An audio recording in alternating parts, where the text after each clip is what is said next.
So విద్యా సంస్కరణలు కూడా చూసేద్దాం సార్. సాలార్జంగ్కు సంబంధించి సో షార్ట్గానే ఉంటుంది, పెద్దగా ఏమి ఎక్కువ తక్కువ ఉండదు.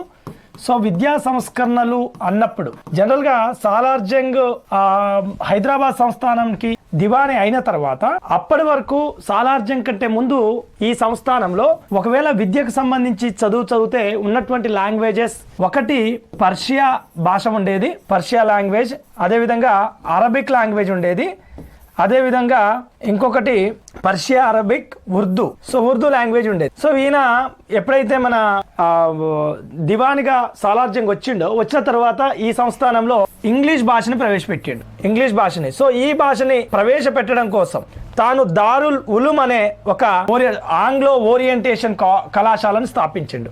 ఏం పేరు సార్? దారుల్ ఉలూమ్. ఏ సంవత్సరం అనేది కూడా అడగడానికి ప్రాబబిలిటీ ఉంది. 1854లో సార్. పేరేంటి? దారుల్ ఉలూమ్ అనే కళాశాల, ఆంగ్లో ఓరియంటేషన్ కళాశాల. ఓకేనా? దారుల్ ఉలూమ్ సార్. సో ఖచ్చితంగా అడుగుతాడు.